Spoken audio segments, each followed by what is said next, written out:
So to ask them, who do you nominate for the position of prime minister?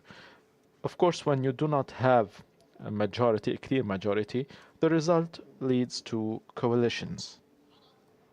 So the Arabs, most of them nominated Gantz against Netanyahu.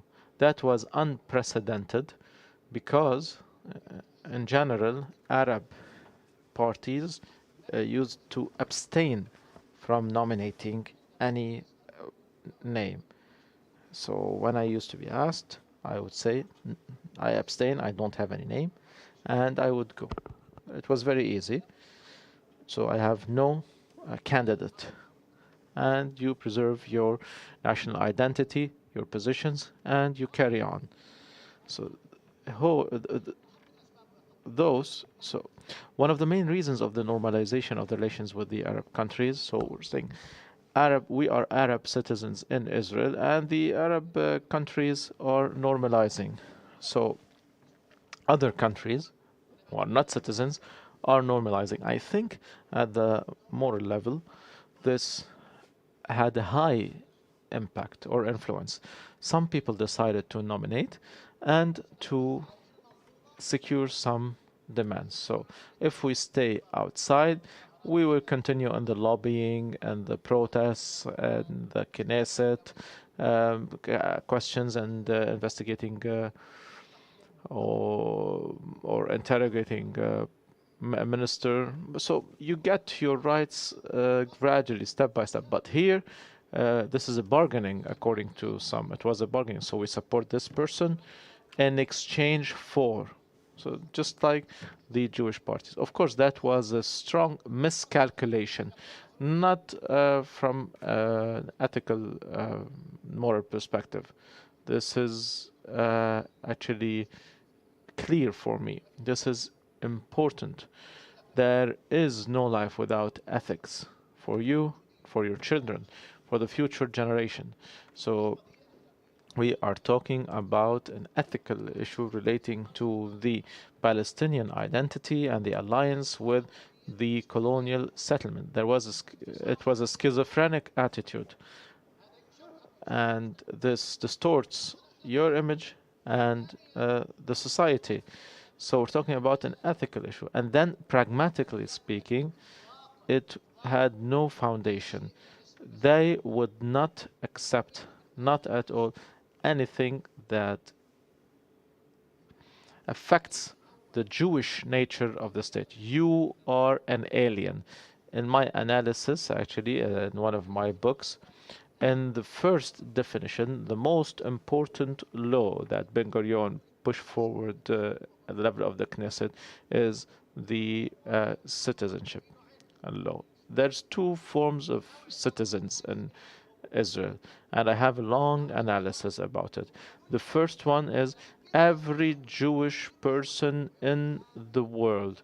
So being Jewish, any Jewish individual has the right to become a citizen of Israel the moment they get to Israel.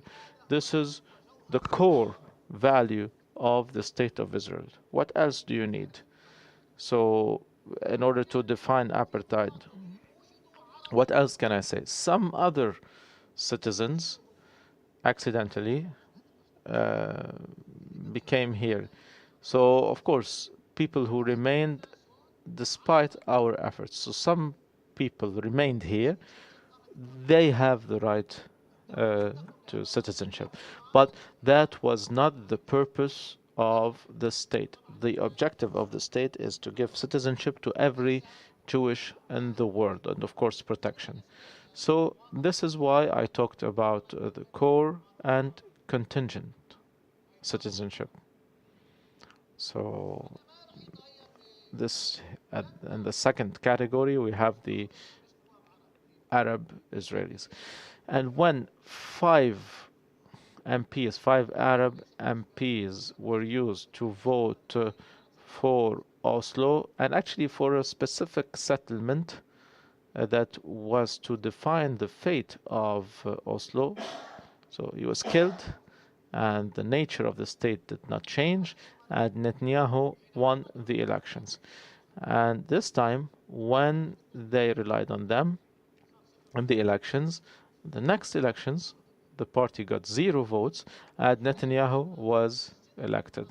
And throughout this year, there was no major change when it comes to the situation of or the status of Arabs in Israel. So the rights they got were the result of the struggle and the resilience, and they had also some byproducts, or there was some byproduct, which is the fact that Israel is a state of institutions. So on the sidelines of the Jewish democracy, they benefited as individuals, and they benefited at the level of the parliament. But you shouldn't offer concessions and get into a coalition that is Judaizing the Al-Aqsa Mosque. So from a pragmatic perspective, that was wrong. From the ethical perspective, it was wrong. And politically, it was wrong. So there was a surprise when it comes to the huge number of votes. They had 1 month. There was a disagreement the eve of the elections. There was a disagreement. There was only 1 month. For 1 month, I think there was a great achievement. The others were ready to enter in a coalition. The others were ready only to join a coalition if it's the secular centrist coalition. So the Unified Arab List here, and also you have the other movement, the Democratic Front, are ready to join the secular liberal alliance of Yair, and the National Bloc, of course, refuses this sort of coalition. So that was the source of disagreement, but this did not result in a reduction of the number of MPs, Arab MPs. So they got 10, and it is an important discussion for the future of this struggle. Why is it important? So I would like to conclude. I've been talking for 1 hour, 13 minutes. Thank you so much. I would like to conclude. Thank you, Dr. Azmi, for this valuable lecture. Now the floor is open for questions.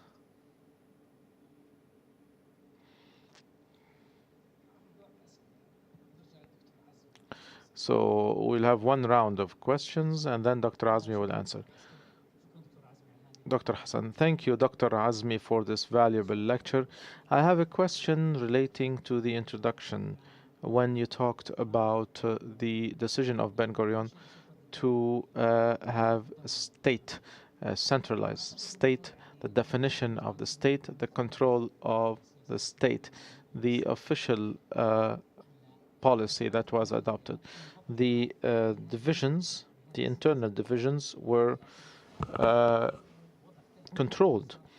But I think now there is a democratic shift in Israel, and the Zionist unity when it comes to the territory is no longer a factor. So the position vis-a-vis the peace process did not actually define the behavior of the Israeli voter. So I saw a piece of information, the Hadim, 4% the demographic level, and this would lead to a change within the Israeli society. In your opinion, would this lead to a divide within the Zionist society about the identity of the state? Because there are different parties, Zionist parties. Some people want religious state, not just a Jewish or a state for the Jewish. So Baruch Kamerlin talked about it, the cultural confrontation within the Israeli society. What do you think about this? Thank you.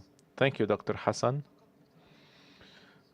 Dr. Azmi, I would like to add something to this question because we talked about Haridim and the demography and the burden. So they get assistance without contributing. Is it a point of weakness or a point of strength? Are they a burden because they just receive assistance? Yes, doctor. The floor is yours.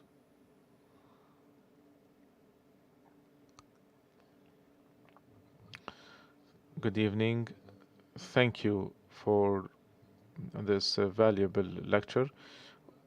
As to my question, what is the role of Arabs, be it in Palestine or abroad, in terms of the increasing extremism in Israel? Because the extremism and moderation is always based on the price of extremism. For instance, the Israeli voters, if they have challenges, for instance, the Palestinian Authority, there are no challenges because the Palestinian Authority helps and Arab countries are normalizing. So there is no logic in Israel to say we need to offer concessions. So is this idea logical?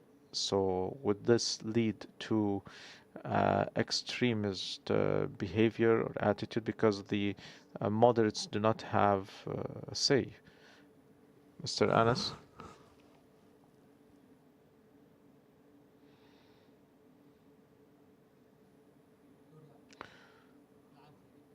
Thank you, Dr. Azmi.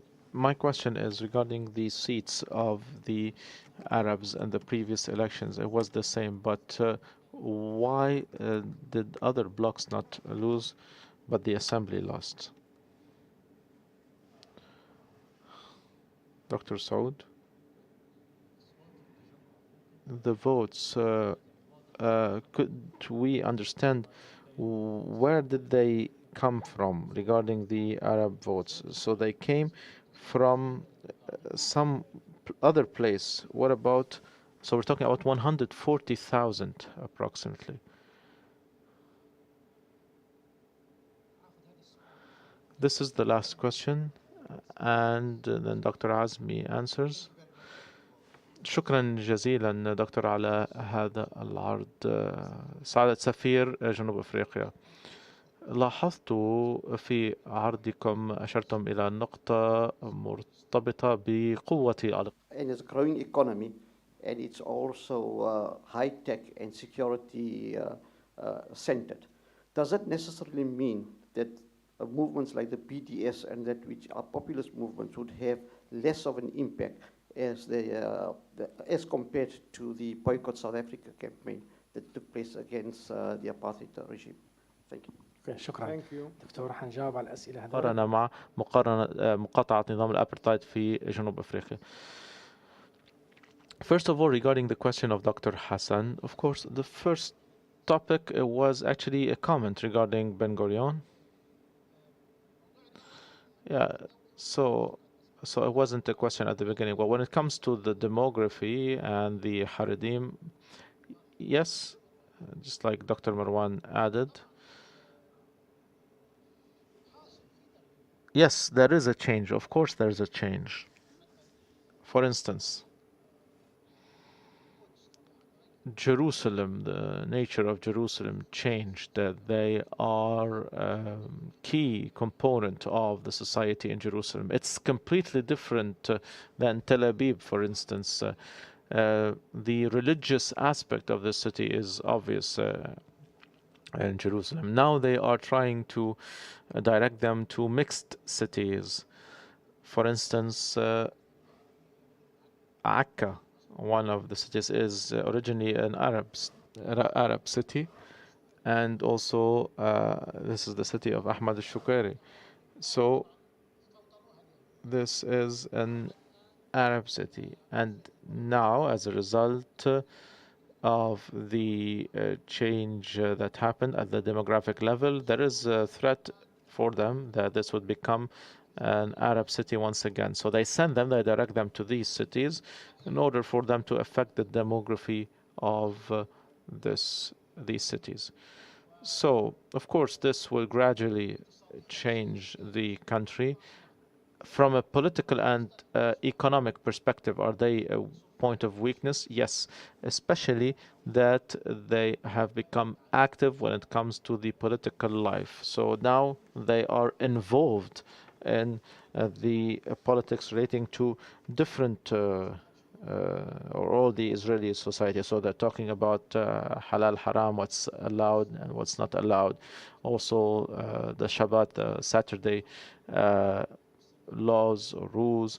In the 70s, they agreed on the status quo, the secular religious status quo, but now they are infiltrating. They want a more religious lifestyle. But of course, there is diversity in Israel. So at the cultural level, there's a vibrant society when it comes to the universities, etc. So there is some sort of fear. There is some sort of opposition. So could this become something or like a factor in the future? Yes, I think the future conflict is between the religious people and the secular people when it comes to the lifestyle, because the East and the West is actually disappearing. Shas, of course, is preserving, or they are preserving the identity. But from the West and from the East, they intermarriage and they have a new identity that's not necessarily Ashkenazi or other. So, but this religious aspect is actually about a position vis-a-vis the lifestyle, and this is a conflict that is coming, of course. When it comes to the question of Dr. Abdul Wahab as to the role of Arabs, the Palestinians outside and the Arab states, there is a mythology regarding the role of Arabs. Israel actually, and its propaganda inside and outside before the war of 1967 and later on, the Arabs want to throw the Jews in the sea. Of course, this is a propaganda, this is a lie, and of course they had a difficulty to find evidence that a regime is calling for that. The propaganda in the 60s, the Arab regimes had their media, so they could use some terminology in the Arab media to mobilize people inside and outside. So there is an existential threat, and the Jews are could face another genocide, and the revival of the Holocaust idea. The revival of the Holocaust idea in Israeli politics started in 1967. Maybe not many people know, between 48 and 67 there was a silence when it comes to the Holocaust in Israel. They did not talk about it because this for them used to be considered a shame, a source of shame. The Jewish people of the exile, they were against Zionists, and they were actually not resisting, and they were massacred. And the ethos of the Israelis is the opposite of the exile. They do not want the weak image. So between 48 and 67, Holocaust was not an issue. But before the 1967 war, they revived the idea of the Holocaust, and we are encircled. They will massacre us, and this sort of mythology, this projection of the Holocaust experience, actually contributes to mobilizing people and support of not necessarily the more extremist leadership, but also the military and the security aspect. And from another, or in addition to that, as you have said, so capitulating and what the so-called moderate speech. That is not moderate. It is extremist to the other party. So accepting Israel as is, as a Jewish state in the region, and also saying that the Arabs made mistakes, we were extremists, etc., without any solution to the Palestinian cause, without any concession offered by Israel, results to a more extremist position. And this is 100% true, and this is what's happening now. So this position that is using some terms, some words against the Jews, not based on any strategy, any realistic program to fight Israel, moving to the total capitulation and to saying that mea culpa, etc. I think uh, they are both two sides of the coin, so the same coin. So the side that considers Israel a democracy, the Arabs were mistaken. Israel is the true ally of the Arabs, and the Palestinians are our enemies. This is the other side of the coin of the speech about throwing the Jews in the sea. They both lead to the extremism, because if the Arabs capitulate, why would Israel need to change its policy? If you are accepting everything, and you admire my system. You admire my system. Why would I need to change? Why would I need to change my policy? This is why all these negotiations actually are useless, because there is no need for Israel to change its policy. However, if there is a real threat that the occupying entity is facing, in addition to a realistic political or pragmatic political proposal, this would make a change. So it is not throwing them in the sea or capitulating. You have to have a political program that gives political solutions that include them, and at the same time you have a power. So as to the normalization without them paying anything in return, that happened lately, and of course we cannot have enough words to define the first normalization. For me, this is a condemnation without but. But for Egypt, at least they justified it by uh, regaining control of Sinai. But this is not true. The 1967 war was for Palestine, not Sinai. Sinai was with them.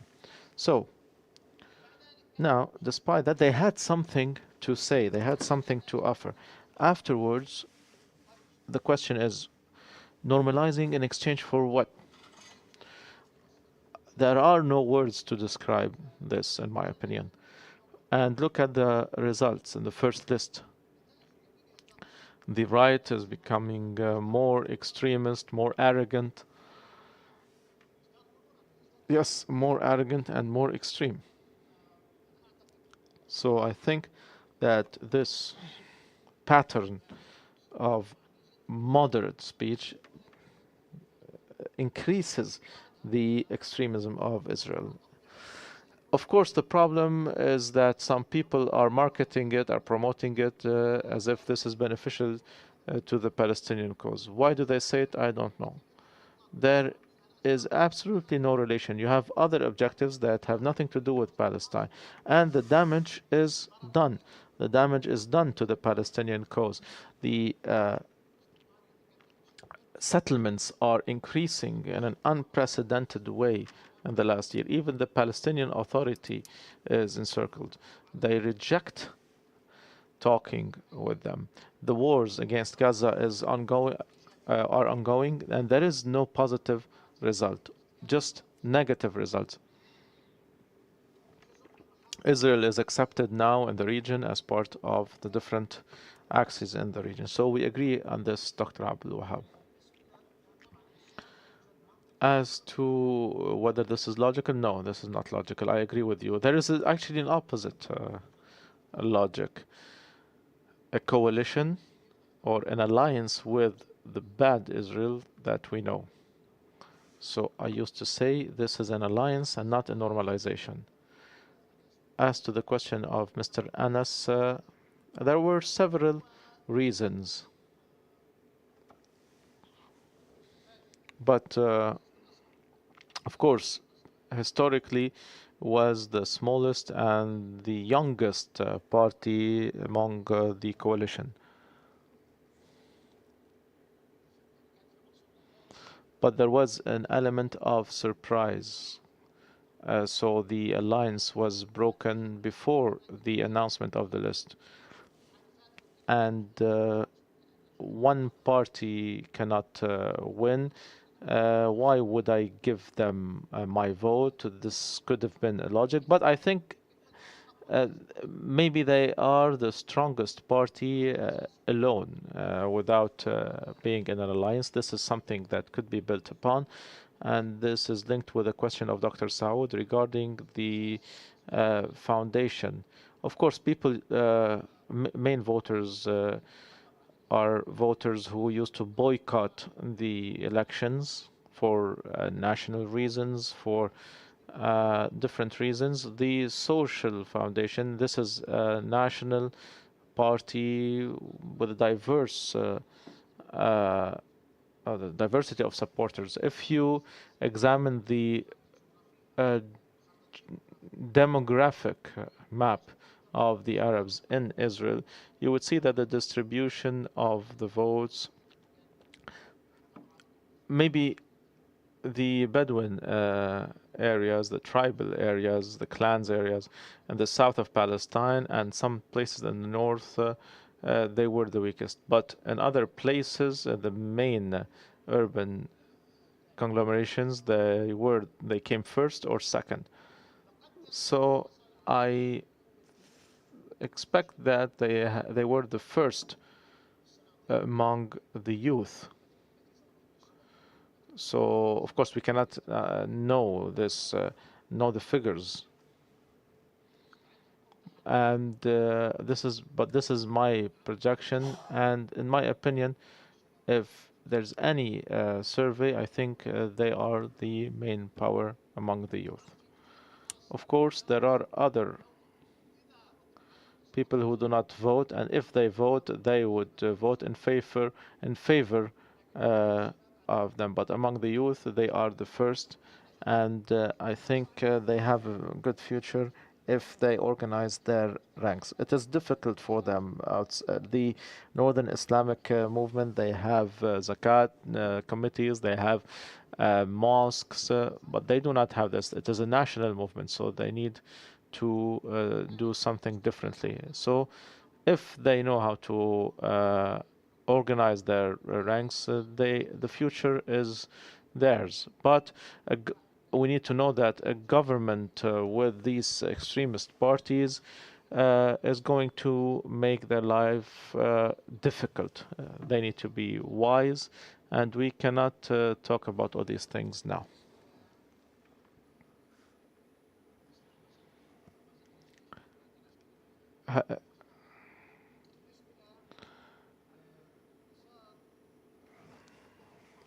So regarding the economy and the effect of boycotting, as I said, the economy of Israel is strong and it is strongly intertwined with the military industry. So the link between the military industry and the civil industry is intertwined. So we see this shift, especially when it comes to the micro optics that Israel is famous for, and also the high tech. Main high tech companies is about American companies who moved to Israel or to Palestine. Of course, they have startups, Waze, for instance.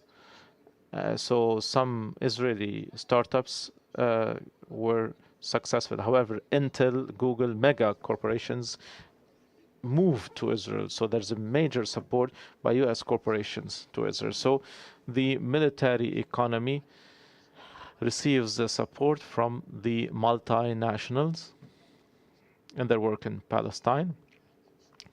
they have a very serious work on the agricultural industry and the different methods and other methods, and also they have relations with the entire world. They have trade exchange with the world. Of course, they have weapons experts.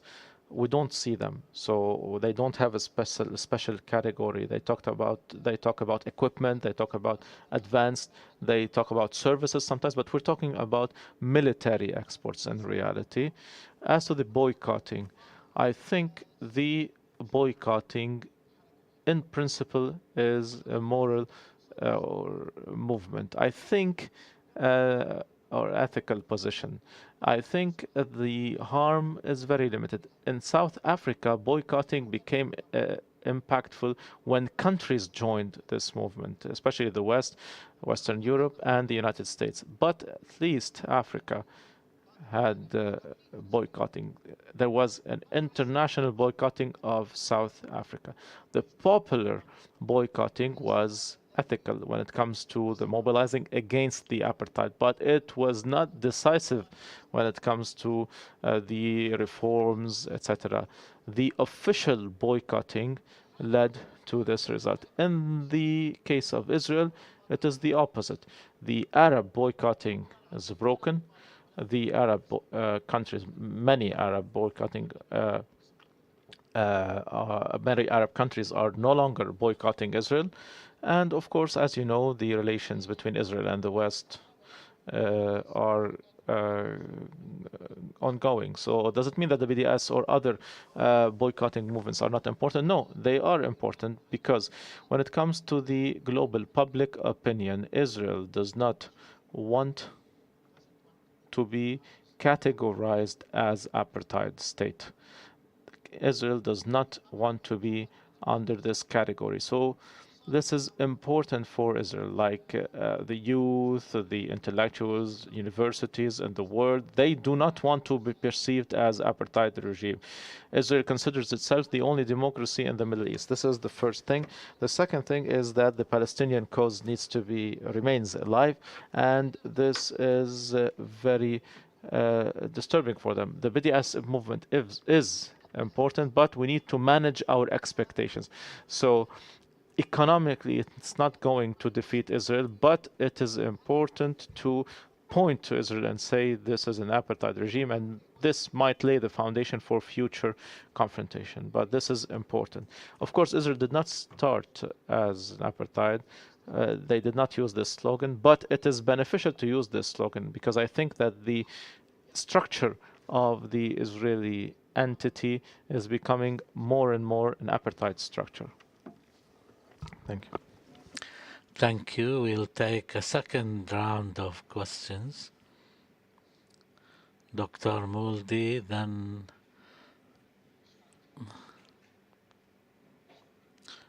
thank you, Dr. Azmi, for this valuable presentation.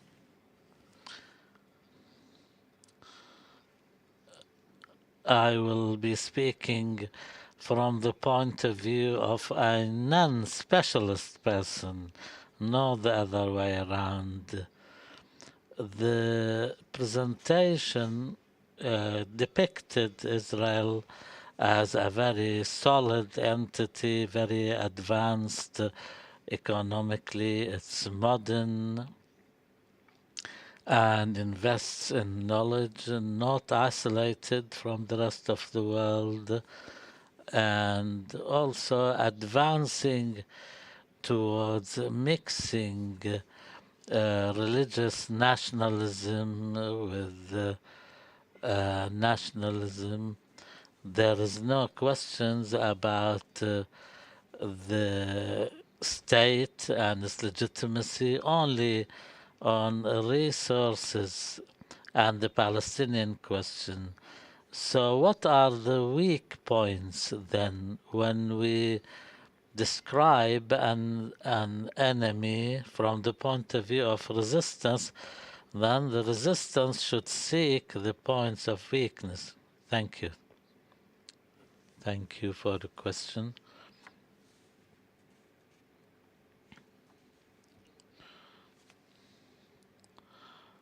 Now, just first tell us when do you want to finish? It's 20 to 8.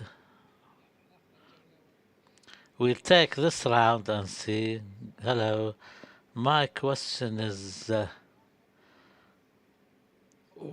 yes, we can hear you. My question is about the Palestinians who live inside Israel. Are they impacted by the Arabs in the rest of the Arab world? For Arabs outside Israel, we don't know much about what goes on inside Israel so far as the Arab population is concerned. And when we look at the results of the latest elections, we hear that the impact of normalization was evident. I find this a little bit hard to understand because the countries who normalize are not big Arab countries like Egypt, Saudi Arabia, or Algeria. When they do something like that, it has a big impact. Maybe it was more of a ceremonial thing rather than a strategic move. And the number of, we cannot say all Arab countries moved in the same direction. So therefore, I don't think this is a good enough justification. I think they just were waiting the opportunity and they decided what they wanted to do. One question there from that corner. If the latest elections showed the Likud and there is a retreat for the left, so the struggle is between right camps, rightists against rightists, and why is the Israeli left on the retreat? We move to this side of the hall.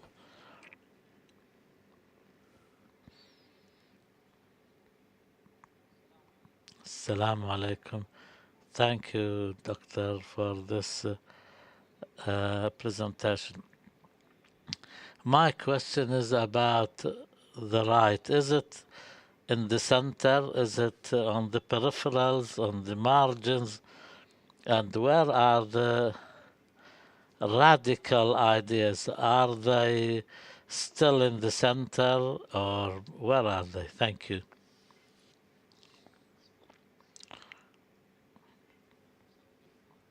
Good afternoon.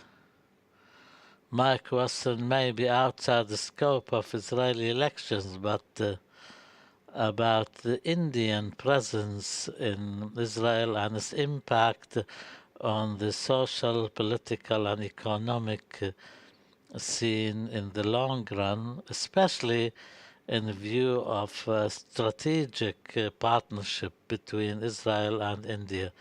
Last question, please.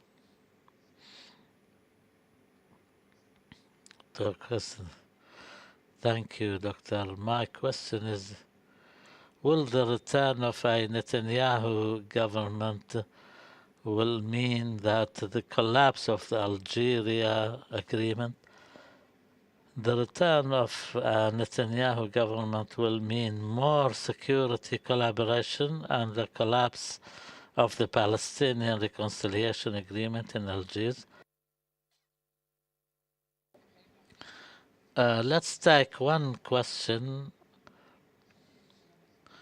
Good afternoon. A direct question. What does it mean if Netanyahu comes back to power? What does that mean to Palestinians? Assalamu alaikum. My question is on the return of Netanyahu to power regarding the agreement between Israel and Lebanon on the maritime borders. Will Netanyahu government impact this agreement? Because in the election campaign, Netanyahu was against the agreement. Thank you. Thank you. My name is Ali Zalat from Al Jazeera. Thank you, Doctor. When you talked about the economy, now Israel wants to become a hub for natural gas, especially after the agreement with the Lebanon. How will this impact the Israeli economy? And now the right is making advances. Will this impact the idea of resistance in the Palestinian camp in any future? And also, we in the younger generation, for example, where the normalization was imposed on us. Now, with the retreat of the Arab Spring, for example, the Egyptian church, Twadros, visited the Palestinian territories for the first time.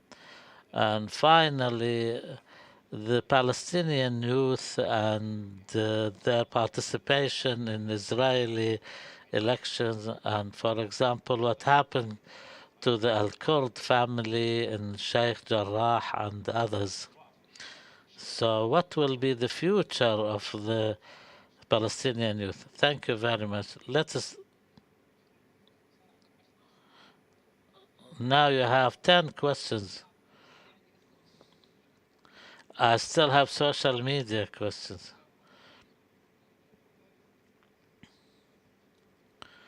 Dr. Mordi's question is an important question. I think all these elements that we talked about wouldn't have been points of strength if there was a real Arab front confronting Israel, because all of them will not stand up. These are points of strength in normal circumstances when a country lives in a state of peace with no wars or confrontation with others. But under real pressures, the situation will be different. For this reason, if you want points of weakness, I'll mention two. First, the current structure of Israel after the borders of 67, because it's controlling most of the historical Palestine, and half of this population are Arabs. And also, if you talk about Israel as outside the question of citizens and citizenship, now half of the population of Israel are Arabs. This is likely to turn into a source of constant tension. Now it does not impact the country, but it can in any moment. I remember the first time when Israel suffered lack of foreign investments, when the first intifada and the investments almost completely stopped, and they were resumed after the intifada, the uprising. So every time there is tension, of course, this will impact investment and economy, whether we're talking about the democratic situation, the economic situation. If there is a Palestinian national struggle, then this will impact things. In fact, in the borders that Israel occupied after 67, Israel has become an apartheid state. Secondly, the power struggle, which denied Israel of real political stability. If the religious, secular struggle is compounded in Israel, we will not see the same stability. There were moments in their history before. Now the demographic change and the increase in the number of religious people, and this is a continuous trend, this is a point of weakness. But But from the point of view of objectivity, there is no point of weakness just like that. These points of weakness appear in states of struggle and instability. Now, with the stability which prevails and the normalization, there are countries who have normalized and countries who have not, but they accept the situation. Points of weakness did not appear, but in the first intifada, they appeared, and the Israeli Labor Party came to power. They were completely, as a Likud in 77 was completely in control, but because of the Intifada, they had to renegotiate with the Arabs because they admitted they had no cure for the Intifada. So therefore, especially in the current difficult Arab circumstances, which struggle within the border of Israel and the West Bank and Gaza Strip can lead to real changes. But because it's not current, it's not happening, Israel as a state appears too strong because the situation around it is very normal. Let's look at the 1973 war. If we take that war taking place with a strong modern country, maybe it was Israel was stronger than now because the Labour Party was ruling. That war caused them into a state of panic. Now, a simple example in comparison, the Lebanese resistance from 2000 to 2006. Until 2000, the Lebanese resistance, if you count the losses, they were very humble, minimal to Israel, but their ability to sustain that was difficult.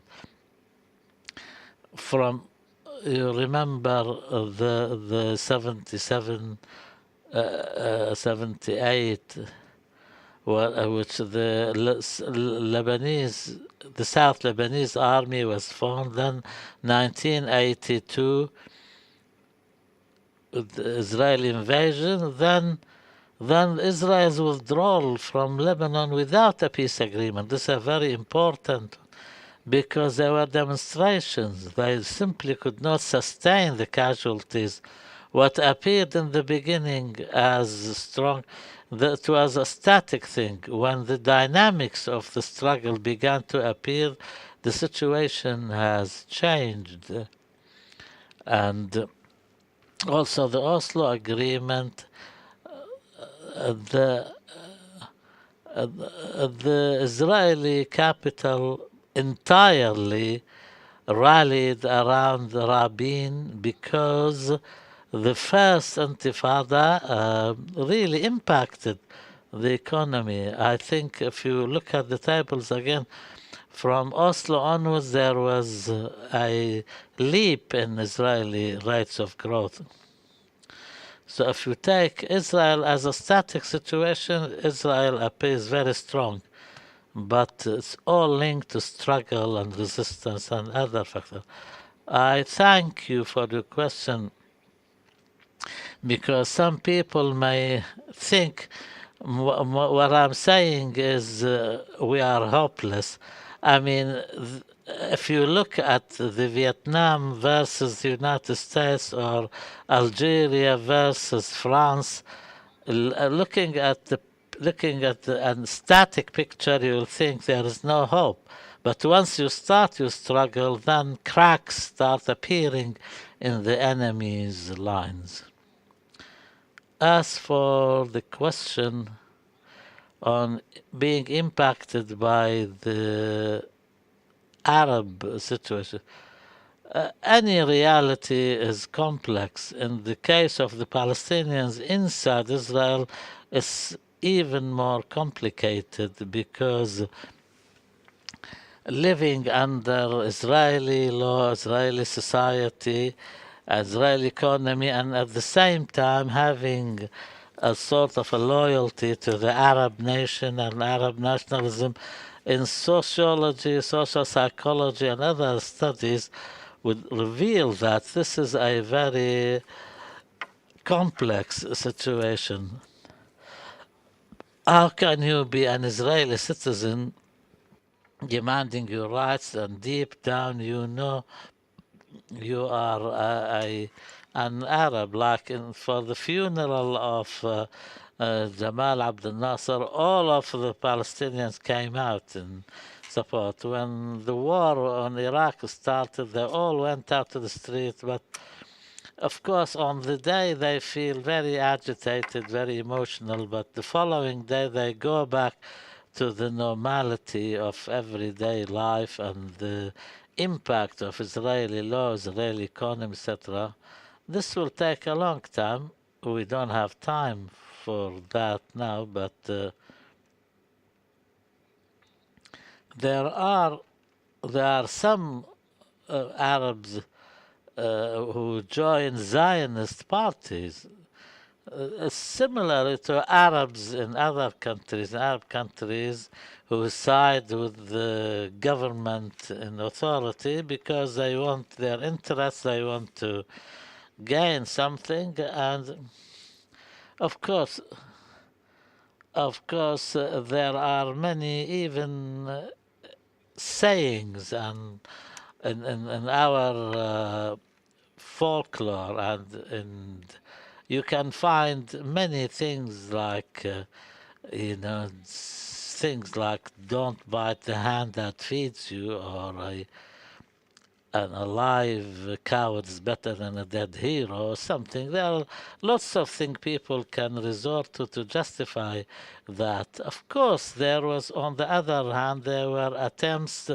to organize themselves. They organized themselves into political parties to serve political aspirations. After the normalization, for example, there was contacts with Arab countries, like you would find at that time Egypt supporting certain factions, Jordan and the PLO, etc. And this had its impact, of course.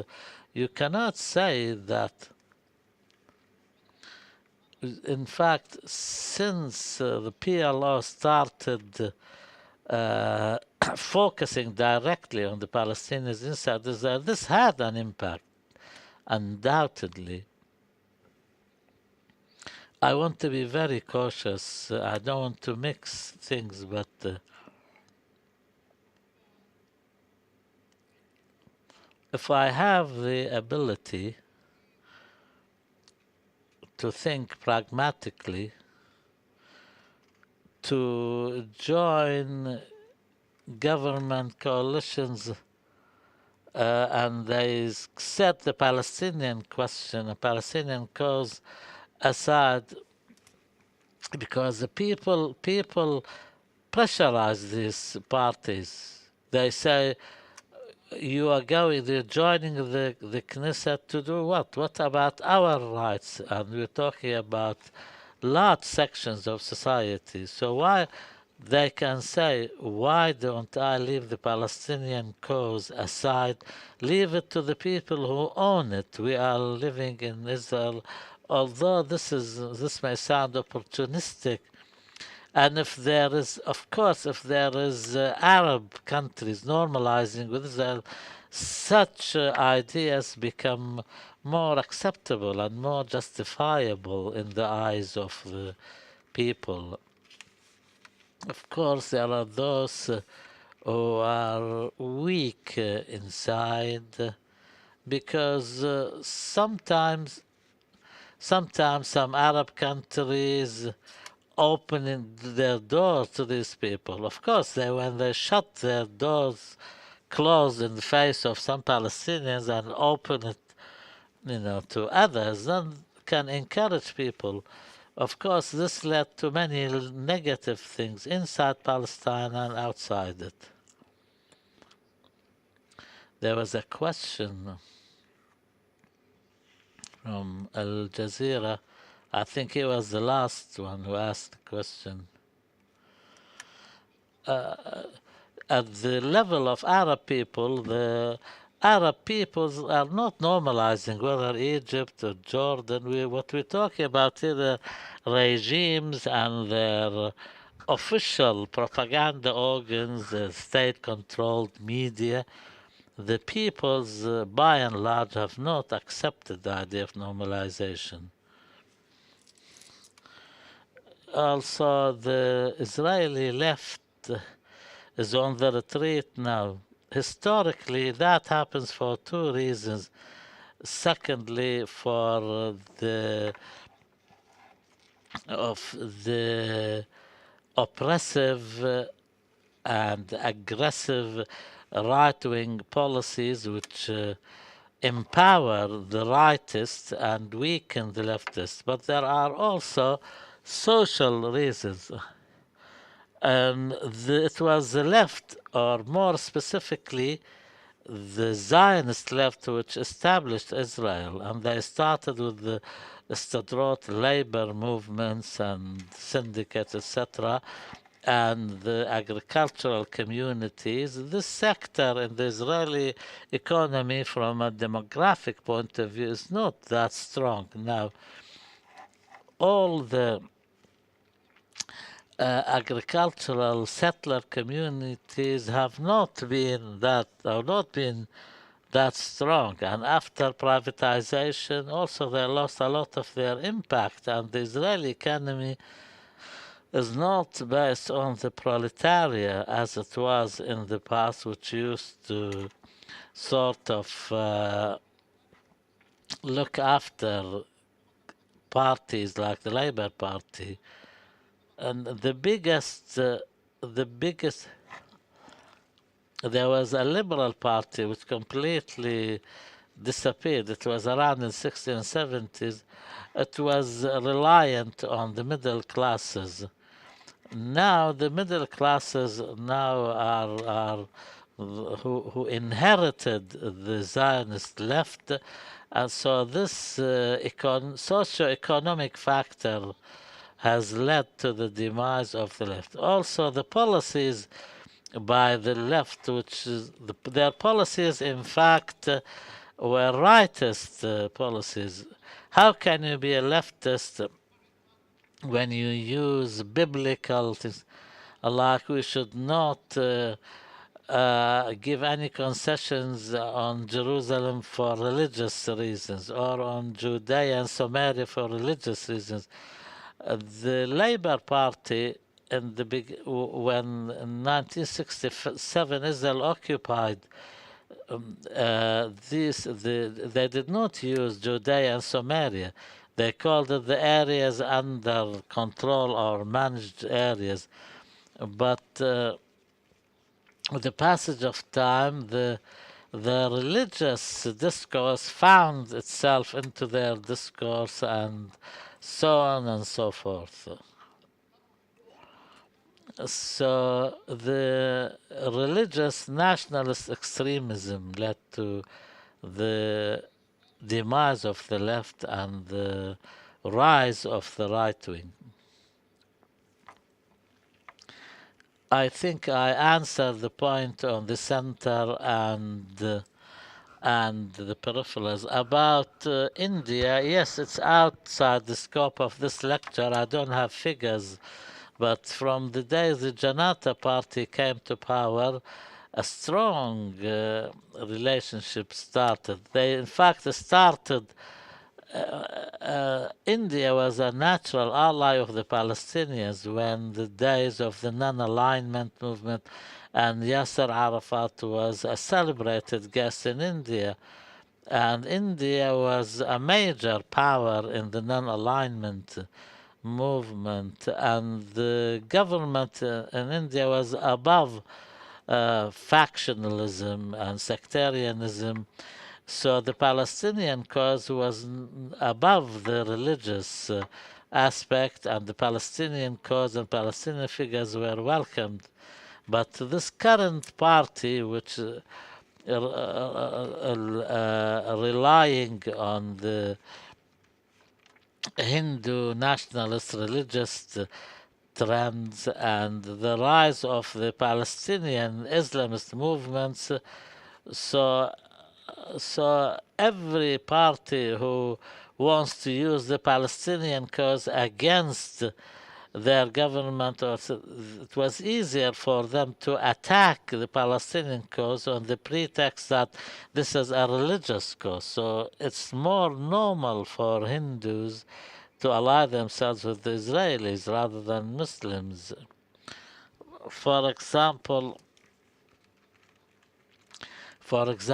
the Greek were natural allies of the Palestinians, but when the Palestinian cause became the cause of Muslims, the Greeks sided with Israel.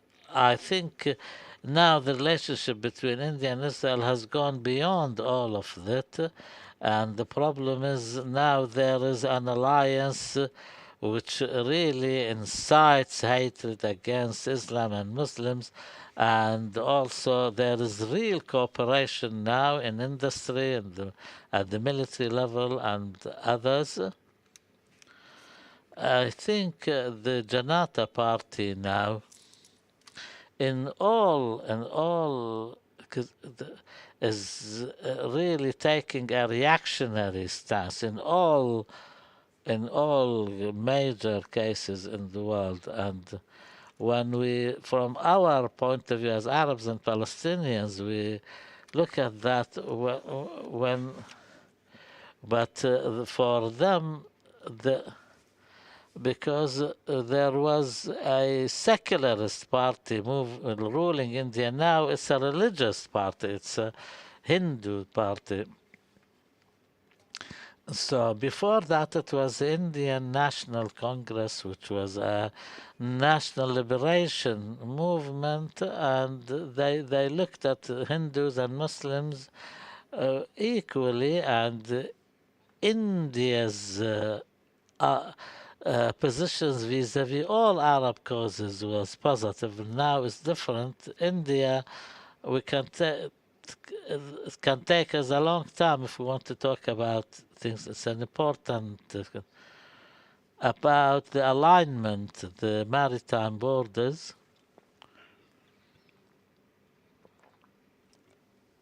Regarding Lebanon, I think this was the question. The delineation, I was asked, was this normalization or not? The question of is not about definitions. I think what we're talking about is the nature of the regime, which sounds it in the truce of 1948 had an element of borders in it and delineation, but it did not stop wars coming after that in 1967. Maybe the motives here is economic this time. Is I think there are powers in Lebanon which want normalization, and others that Israel is looking at this as an agreement which can be profitable to Israel. Leave aside all the triumphalism and others. Netanyahu speaks in terms of election. If there is one feature about Netanyahu is which is known by and for is lying. He lies all the time.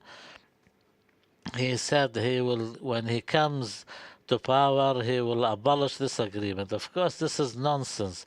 He will not. He will keep the agreement, and everybody in Israel, all the security leadership, Israel, the army and the security agencies, all are with the agreement. They think this will create joint economic interests and will avoid wars, regardless of there is normalization. Both sides will have economic interests, so Netanyahu will not do anything. Just forget about all the rhetoric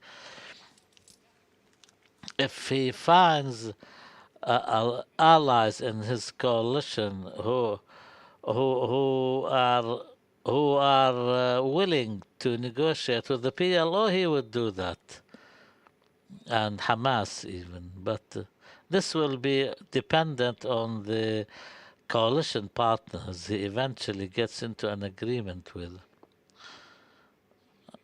Netanyahu is not a man known for his word and principles. He is a lying politician of the first class. And Dr. Abdul Karim asked, what does it mean for Netanyahu to come back to power? As we said, this can mean an escalation, or it can mean if the Arabs had a decisive stance, he will move in the other direction. But in the current circumstances, and people like Netanyahu feel that the circumstances confirm their positions and their self confidence increases. If you want to summarize Netanyahu's political doctrine, when he was deputy ambassador in Washington, then he became Israel's representative at the UN. He had endless interviews. He had two books. He had a book entitled A Place Under the Sun or something like that. And he talked about a world war against terrorism. He is one of the ideologues who wrote extensively about the Western civilization's main enemy being terrorism. And he used to speak in this language at a time when nobody talked about it. His brother died in the operation and attack on Entebbe in Uganda. His brother commanded the operation, but he was killed in it, and the operation was named after Jonathan, his brother.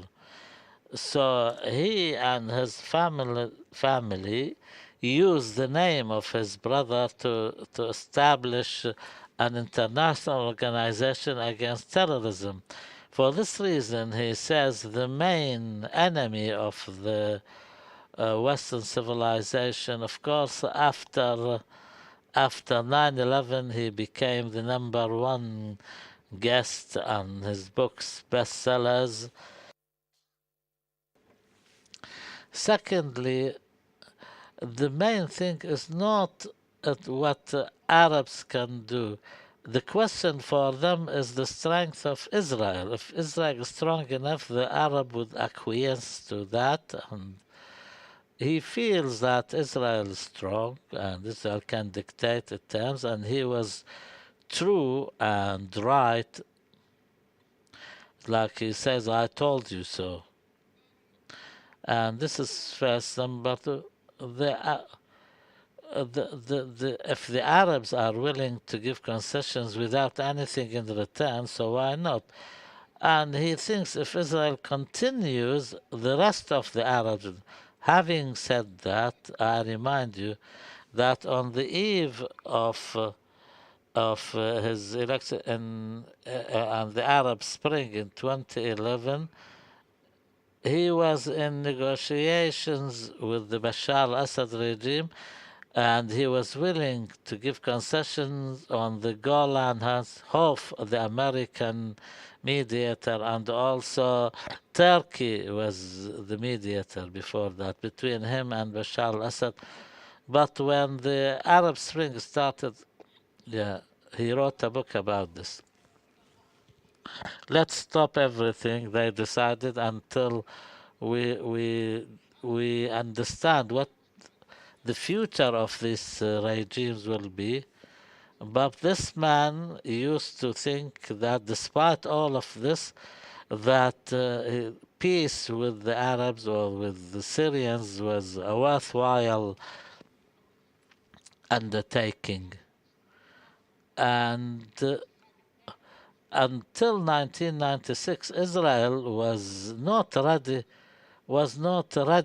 to withdraw, the second withdrawal, but he withdrew from Hebron because he announced that he will build a tunnel to under well, beneath East Jerusalem. And of course, there was a big uprising. Even the Palestinian security agencies members took part, and 14 Israeli soldiers were killed. Over 30 Palestinian security members were killed. He sounds really tough, but in the ultimately he is willing to give concessions. I think the problem lies with the Arabs. We must turn this presentation around and talk about the Arab and Palestinian situation. This is the number one and main theme for us, or not what Netanyahu will do or won't do. Uh, Netanyahu is not that strong. I gave you two examples that he almost collapsed overnight. I think we finished now. Thank you very much indeed, and may God bless you all. Thank you very much, Dr. Azmi. I apologize for all those we couldn't take their questions. We went beyond our lecture. We thank Dr. Azmi for a very valuable presentation. Thank you, ladies and gentlemen, and thank you to all our followers over social media. Thank you.